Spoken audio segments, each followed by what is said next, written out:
Alrighty, Roop. Looks like we're live. We will go to our waiting screen here and give it a couple minutes.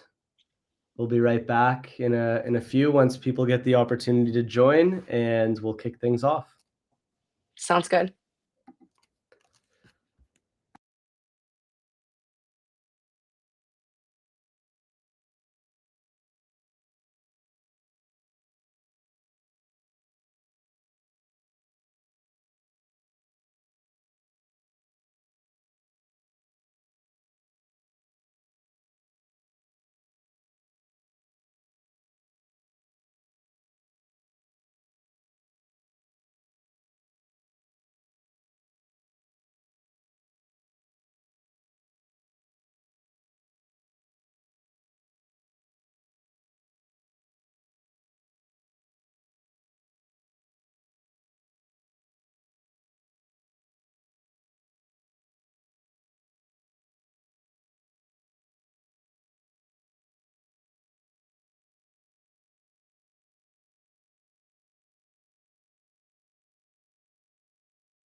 Okay. Thank you everyone for joining. Seeing over 100 of you in here so far. Don't forget to retweet. Let your friends know you're here. We got an absolute banger coming in today with Karthik joining us once again, which used to be a rare occurrence, but now is gracing us with our presence more often, which we absolutely love. Unfortunately, he's camera off today, but that's cool. We're in more of an on mode today. I'll be the only one camera on.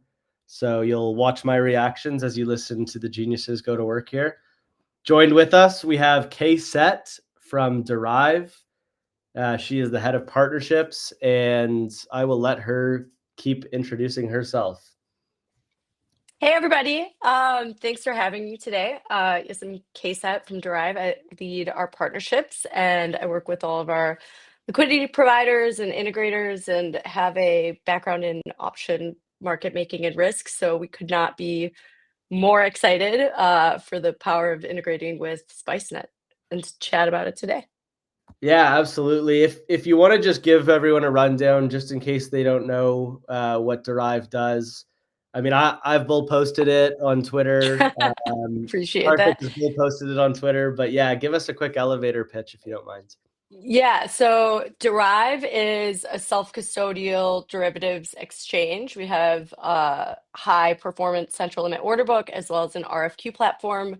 We support portfolio margin for options, spot, and perpetual futures on ETH and BTC, a handful of other port markets, and soon to add a few more options to our dance card as well.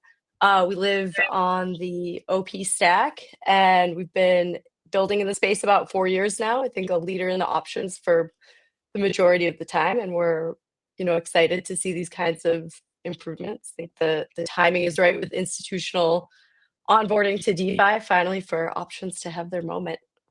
Yeah, definitely. I think it's absolutely needed. Options are such a massive instrument in traditional finance. I think it's you'd be a little bit naive to say that it's not going to be just as big of a deal in crypto. And I think right now it's right in its youth. And for those of you guys that don't know, if you check out DeFi Llama, I mean, Derive is leading the way in terms of options volume. So we got the big dogs in here today, the ones that are making it happen and bringing us those institutional grade options that are going to be on par with the ones we see in TradFi, and then probably even have some even better availability to the average user and a bunch of perks that you can't even get in TradFi. So we're here today to talk about that mission, talk about Spice Edge and how we can contribute to that mission. So without further ado, Karthik, please let us know what is Spice Edge, what is Spicenet from the top briefly, and explain what Spice Edge is and how people use Sure, sure. So starting off with Spice Edge, it's our second product that we announced just yesterday. What it is, it's a unified trading engine that offers you market access across instruments and asset classes across networks with built-in cross-margining capabilities at the portfolio level. What that means is that you can create capital-efficient strategies cross-platform. Um, and leverage unified margining to basically combine margining across menus to account for margin shortfalls, reduce liquidation risk, while also opening new positions from a single pool of collateral. So the high level benefits are that if someone is operating a strategy cross platform, there's a lot of integration overhead. There's a lot of overhead on every exchange has its own different idiosyncrasies. Each exchange works differently. There's issues with that. The main issue is also margining, wherein if you're trading cross-platform, your collateral is isolated between different menus. That introduces, risk in that, if you have margin shortfall on one menu, you could get liquidated, although you could have access on another. Um, and also, right, like you have to set up individual exchange accounts, which is also tiresome. So SpiceEdge really streamlines all of the process for ideal trader who's trading cross-platform. You have a single account, which is your Spicenet account, where you could just deposit collateral and can instantly start operating across all of the integrated menus without having to do any manual integration yourself, or without having to know, okay, how does this exchange's SDK work? How do I send transactions to it? All of that is abstracted away using a high level intent mechanism. So you just focus on expressing your strategy, and then you can leverage unified margin, which combines your collateral across venues for capital efficiency. Yeah, so how does that fit into our overall mission or Mhm. vision with what we're trying to accomplish on the whole at Spicenet? Sure. So, Spicenet is the brokerage network for DeFi. Main problem we're solving is, fragmented access, wherein you have a Cambrian explosion of different DeFi venues across multiple blockchain networks that leads to a user not being able to capture the most optimal outcomes that he could have due to the fragmentation, be it in terms of just execution or just use. And Spices basically simplifies that by giving cross-instrument access. Yeah, Yeah. I think I heard you put it really well the other day. I think last week when we were on together. So we're trying to solve for this universal access, solving fragmented access, and then we have Spice Edge as sort of like the end game for that. It's like the single point of access that lets you tap into all of the best venues across all of DeFi. Do so with unified margin. Do so with next block execution. So it's like Correct. fastest, most available, most unified DeFi that you could possibly get through a single API. So it helps us contribute to that overall vision of access in the space.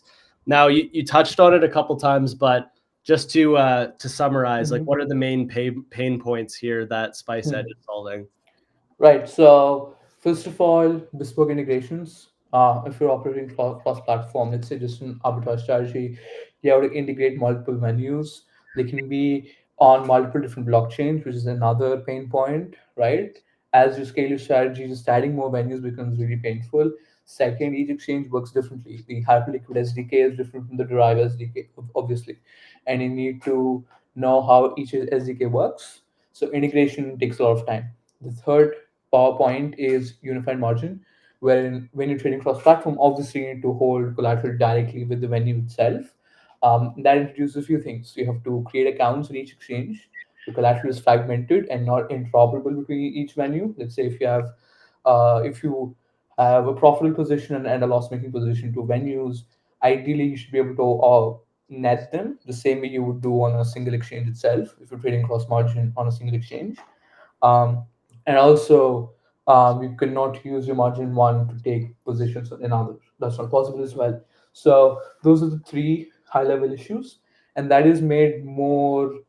Um, and the added issue is that DeFi is inherently multi-chain, right? Derive is on its own chain. Hyperliquid is on its own chain.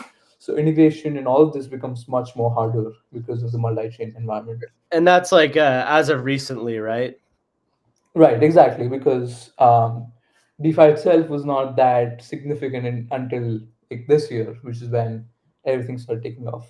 Because I think Um, as well, like Kasett, correct me if I'm wrong, but you guys started out directly on Optimism and then ended up on your own chain in the super chain. Is that correct?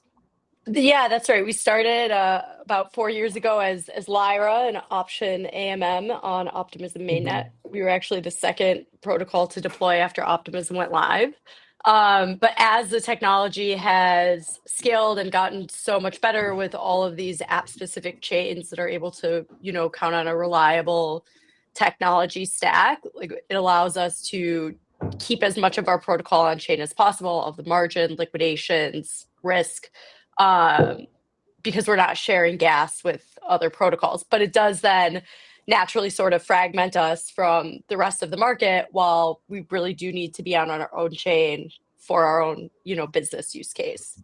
Yeah, I think that's well said. Like, I think a common misconception is in the space is like, if everyone was on one chain, then we would have this like super great UX. I think a lot of people don't understand that there's a reason why other chains are being built for specific purposes. It's not like we're doing it for fun. We're doing it because, Derive sharing a chain with the rest of the apps in Optimism is not optimal, and it's not going to serve the vision that you guys have of like institutional grade trading. Yeah, I think to contextualize a little bit, if we were to be on OP mainnet, you could fit, I think it's like 36 instruments in a portfolio. Because we are on our own chain, we're able to fit, I think soon going up to 512 instruments in a portfolio. And soon after we'll be able to double that as the block space and gas limits increase. But it's like it wouldn't be a competitive product to, I guess, integrate in the masses with some of Right. the bigger chains. Could you just dumb down like what an instrument is here within a portfolio? Like a little explain like how to Yeah, so an instrument would be, either one form of collateral, one option strike, one perp. So you could have, an ETH perp, ETH spot, USDC, and an ETH call, and that would be 4 instruments in your portfolio. And because we have so many different strikes, as you go on and continue trading, especially market making and liquidity providing, putting on these big structures, people end up with, many, many more than that. And then if you're limited by instruments in a portfolio, you then have to start splitting into multiple accounts. You lose capital efficiency very quickly. Yeah, that's well said. So is there an example of, somebody out there or a party out there that would be very restricted if they only have access to 32 instruments? Like, what's kind of the case where they run out of instruments and now it's necessary that you guys are on your own chain? I would say it's every liquidity provider that we have would run into that issue.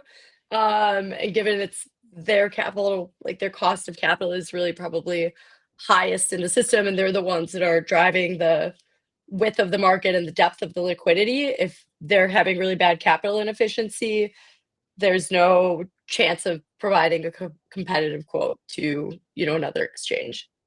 Yeah, well said. So somebody out there that has access to this variety of instruments is just going to beat them at the same game that they're playing, essentially. Exactly. Okay. I have a question for you guys.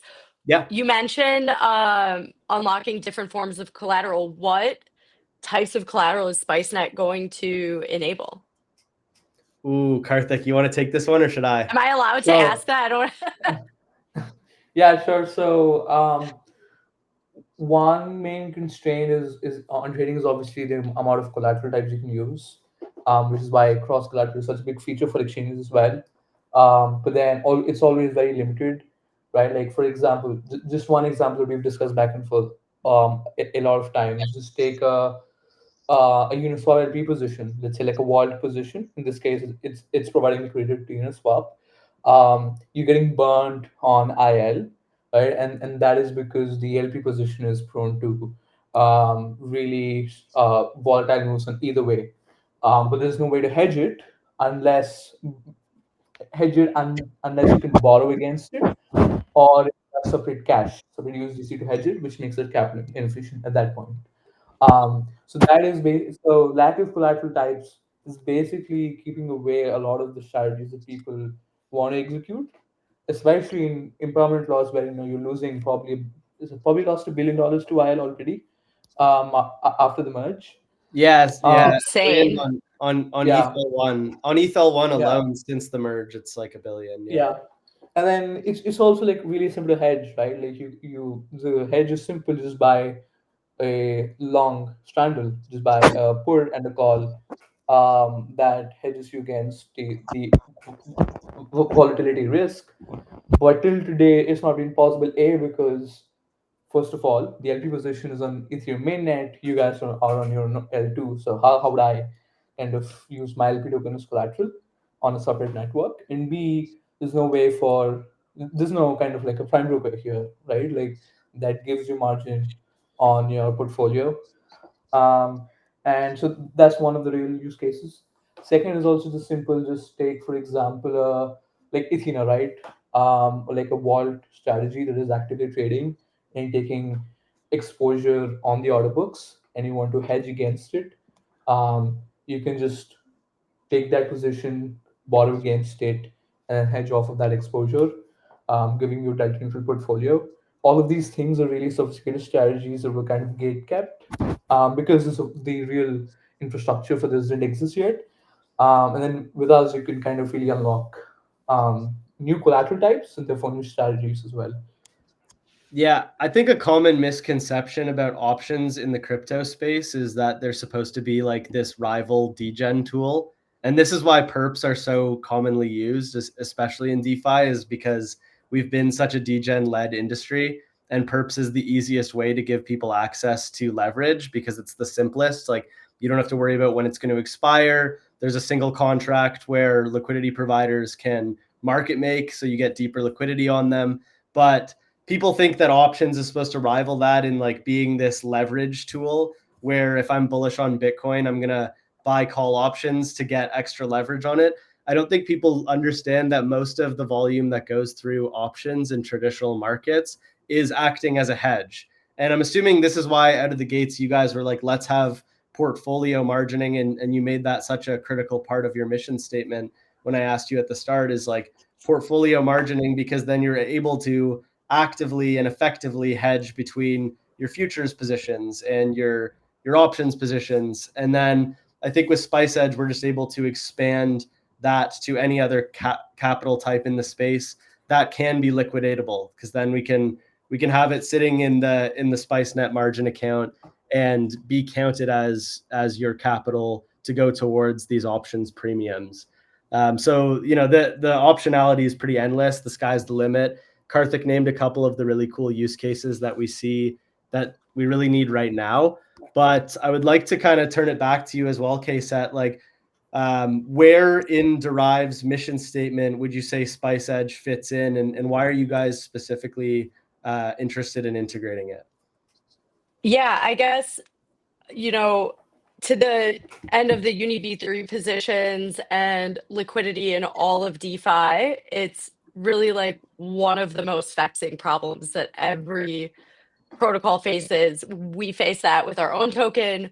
We work with tons of teams that, face that with their token, figuring out how to get strong liquidity, get It's very expensive to do. It's hard to hedge. So I think like that is such a super cool use case and application. But even more beyond that, prime brokerage is a widely accessible thing in traditional finance that drives price competition. It drives markets, and the cost of capital down and liquidity tighter. It makes everything less expensive for people to transact when it's done in a healthy way. And, it really unlocks, these huge economies of scale. Like I would say for every market maker that we work with, the one thing that's true across all of them is that they trade on other venues. So, that's, we have tons of people interacting with Derive that are also interacting with other venues, and it presents such a wide opportunity set for, our user base to experience more capital efficiency, and also for us to expand our distribution of our products to your broader network. So it's like such a great match, I think. Yeah, I think that's well said. So I guess let's go a little deeper into the market makers here, because it seems like that's the beneficiary that you're most excited about at the genesis of this integration. What are the problems that this is solving for them? You said capital efficiency, but if we could dive into that a little bit more specifically, how does this integration kind of help them on the capital efficiency side, or any other problems that they might be facing? Yeah, so for us, we see issues in two places. One is on, the overall cost of capital. The lower the cost of capital is, the more competitive people can make their spreads on the options, perps, et cetera. The higher ROI they have for trading on our exchange. The other piece that we see is on the really like the perp funding. I know you guys are going to, you're looking to Hyperliquid, which is one of the most liquid perp dexes, has had like an incredible trajectory. We have our own perps that support the options markets, and because the largest user of those perps on our exchange is the option market makers, we tend to see our funding deviate a ton from the broader market based on their positioning. And so having the ability to leverage that arbitrage opportunity across venues with Spicenet is, allows us to normalize our funding. That makes it a better venue for hedging, and again, drives markets tighter and creates like more reliable spreads. Yeah, I think I mean that it's very interesting, and I imagine this should result as well in deeper liquidity on Derive itself, because it makes it a more attractive option to provide liquidity to with the hedging optionality that's available, right? Yeah, absolutely. So how do you think that affects like the options space long term? Because I mean, I think you and I can both agree, we see options growing like 1,000x in crypto. I mean, it could grow 1,000x, and it would just be at the point where it's as relevant in DeFi as Right? it is in traditional finance, right? So it doesn't even, Yeah. yeah, like I'd like to hear from your perspective, how does that kind of ease that transition along and open up opportunities for the option market? Yeah, I mean, it creates an environment where, funds and traders, arbitrageurs, market makers, and even individual retail traders have the tools that are available in centralized finance, and it allows us to, get liquidity and markets that are going to be more on par with what you see on centralized exchanges. Right now, like we're in a huge liquidity push. I think things are actually looking really good from a competitiveness standpoint, and unlocking, these capital efficiencies really like give options a chance to shine in DeFi. I think from the early days of the AMM, we spent a lot of time saying like, sorry that the markets are a little bit wider, but here's incentives, or sorry, but the markets are a little bit wider, there's slippage, but we're decentralized. And what we've come to now is that, we really can't apologize for choosing decentralization, whether people appreciate it or not. We need to provide a competitive market, and this is a huge means to that end. I totally agree. I think we're seeing a shift in the market now where value is a lot less speculative and people are wanting to see real results from DeFi. And those are the things that we're seeing succeed, is and they're kind of far and few between this cycle, to be honest. You're not getting like every altcoin hitting all-time highs and just random speculation, right? You're getting only the companies that are pulling through and providing real results, seeing those actual results in terms of their revenue and in terms of the price of their token. You said in the midst of that, I think you said something about we've seen a lot of success lately or progress on the liquidity front. Could you tell us a little bit more about that? Yeah, so we've had a few improvements ourselves on our margining and capital efficiency. We've done some things like enable cross-asset collateral and portfolio margin, meaning that you can use ETH or BTC denominated assets and receive risk offsets, as you would on a centralized exchange. We've also partnered with some new liquidity providers. So FalconX has come on and they're supporting us in a big way. They're willing to put up really big size and quote competitively to what you see on Deribit. I think they're one of the biggest market makers by volume on both Deribit and on Paradigm, the block trading platform. So, we have some really big players that are in and ready to support us. And so, the order books are looking good. We've made some improvements on the RFQ platform as well. And we're starting, well, I think maybe hear more next week on that, but we're starting a couple new option classes as well, which should be a little bit new for DeFi. And, I think to that end, we have the ability to onboard, not only a piece of the order flow going through centralized exchanges, but work with, DeFi native protocols and order flow coming through things like people hedging UniV3 positions from Spicenet or, hedging a basis trade from Hyperliquid to Derive that are going to stay as a DeFi native trade and a source of order flow and distribution. Yeah, and I mean, it sounds like we might have to wait till next week to find out if you want to tell us about like the added optionality that you guys are adding. That would be awesome. If not, tell us where to look for next week so we don't miss it.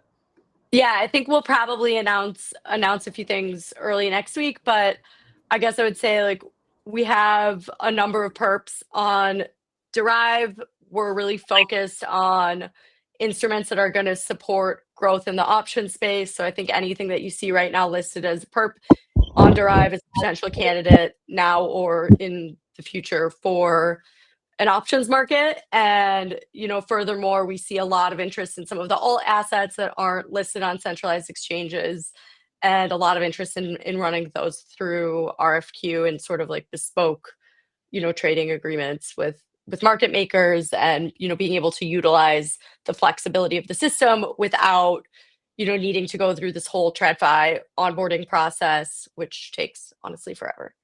Yeah. I heard, I mean, I think that's going to be big on the liquidity front as well, like bringing in more options markets for something like Karthik was describing, like being able to hedge out the impermanent loss. I've actually heard stories from like other founders in the space, and one of the big problems that they are facing is like, they have Bitcoin on Solana now, but nobody wants to provide liquidity to it. They're suffering this impermanent loss. So I think unlocking those LP assets, bringing on some more options markets is actually going to build more liquidity for any of the options that you guys are able to offer. So I'm super excited to see what those options are going to be. We got a bit of alpha there. We should look at your perps assets and look at which ones we can expect to maybe turn into options. But yeah, that's super exciting. So we'll be looking out next week, hopefully, to get a little bit more information on that. That sounds super sweet. But we'll tie it up close in the next like 10 minutes here. Just had a couple more questions about sort of the next steps that we're expecting to see here. So Karthik, could you speak more to the other integrations that we're working on the SpiceEdge front? Sure. So of course, like we're integrating Hyperliquid, the largest menu on pubs.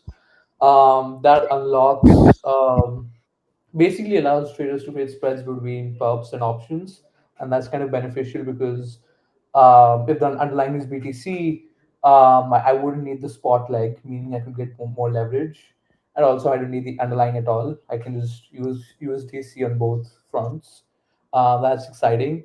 We're also working with other venues. So one venue is Paradex, and that's interesting because they support perpetual options, perps, and then they're also adding dated options. So not only can users hedge their options and derive with perp options, but also in the future dated options on Paradex, but they can also do so on perps, right?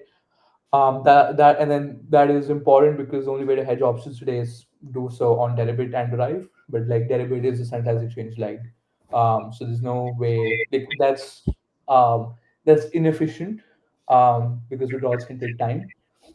So Paradex gives you like a fully decentralized leg for Derive, so that can make hedging really easier. And then of course we will integrate the other largest venues in pubs. So people like extended and so on. Yeah, so I think it's clear from our conversations, Karthik, that you're probably most excited about the opportunity to trade spreads between options and Delta One instruments in the space. Yeah, Maybe you want to give an example of that, or describe the power that is contained within that. sure. So like I could for example buy a call option on Derive for BTC, and I could um, and then that call option could be ATM like at the current price, and then I could just short on Hyperliquid. What that allows me is that now I don't need exposure to BTC for the basis, which means I don't need to have BTC in my portfolio. I can just operate with USDC, which is more flexible. I can get more leverage because both options and perps with high leverage, and I can and then of course with Paradex as well, I can now operate a fully on-chain delegated options portfolio. Before, there's no way to do that unless I go to Deribit, which is centralized. Um, and yeah, that is the idea.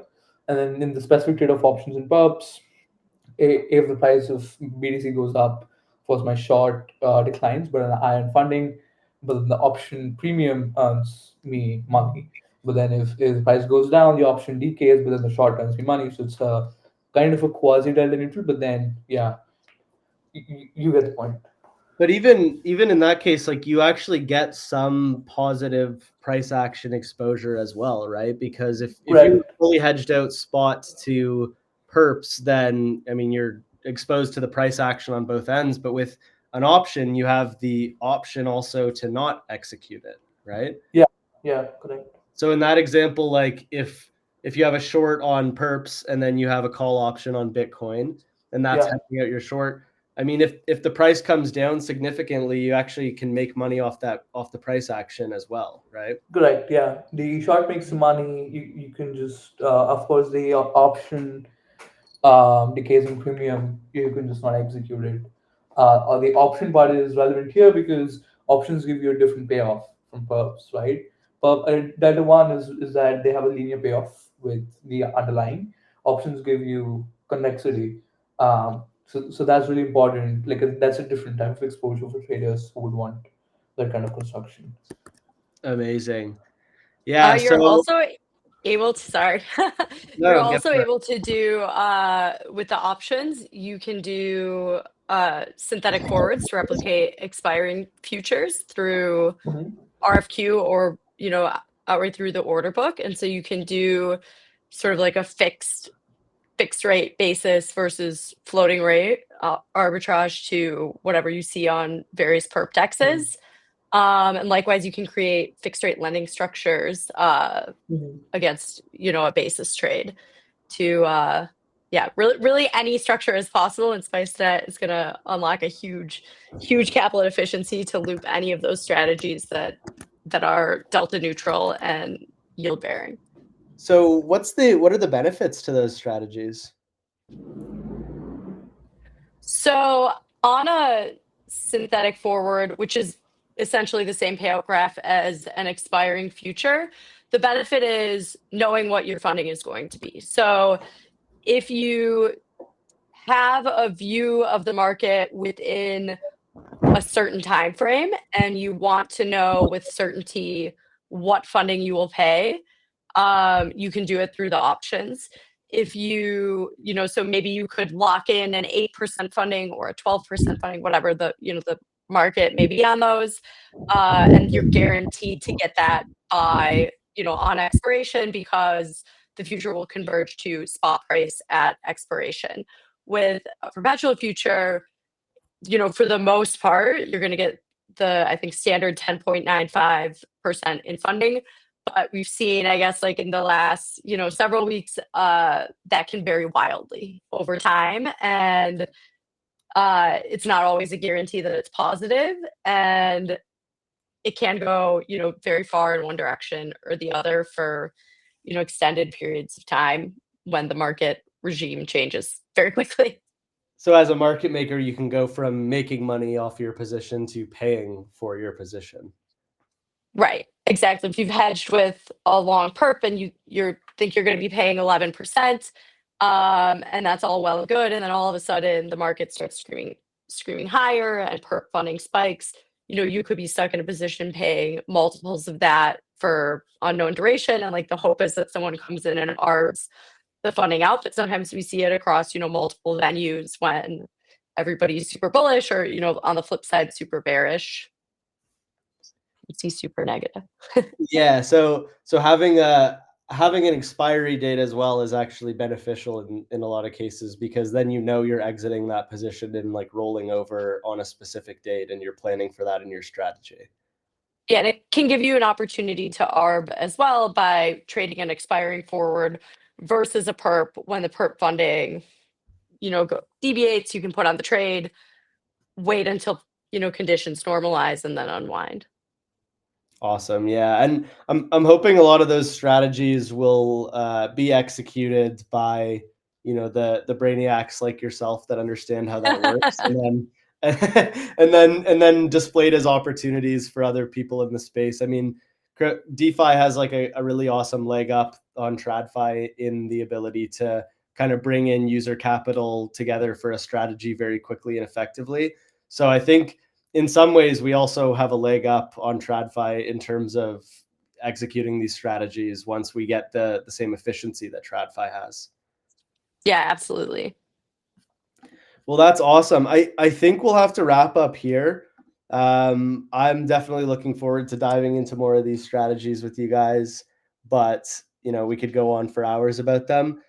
Maybe just to leave us off, Kasett, you told us about some interesting alpha that's dropping next week, but is there anything else you want our community to know or to see, so that you can make sure that they're not missing out on the upcoming developments for Derive? Yeah, I mean, I would say check out derive.xyz, and our option market's soon to be available on Spicenet. And once you guys go live, follow us on Twitter for updates. And, I think you'll see a lot more as this partnership goes live. Absolutely. Thank you so much for joining us, Kasett. Guys, do not forget to give them a follow. It's at DeriveXYZ on X. Kasett, if you want to plug your X as well, go right ahead. Oh, I don't even know what I am. I think it's Kasett 13. No worries. But yeah, guys, Spice Edge, we just dropped the roadmap for it yesterday, so be sure to check that out on our profile. Just to sum it up for you guys, we're focusing on our integration with Derive. We'll be adding some other of our first integrations like Uniswap, Hyperliquid, which is going to enable all of those cross-chain, cross-venue strategies that we discussed today. If you guys missed that discussion, please go back. This was recorded. You can have a listen and let us know your thoughts in the comments. And then we're looking at letting everyone get their hands on this as a product at the start of 2026. So please stay tuned for that. And we look forward to seeing you guys there and getting your feedback on it.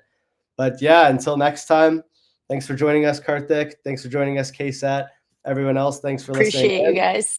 Stay spicy, and we'll see you on the next episode. Thanks, guys. Take care.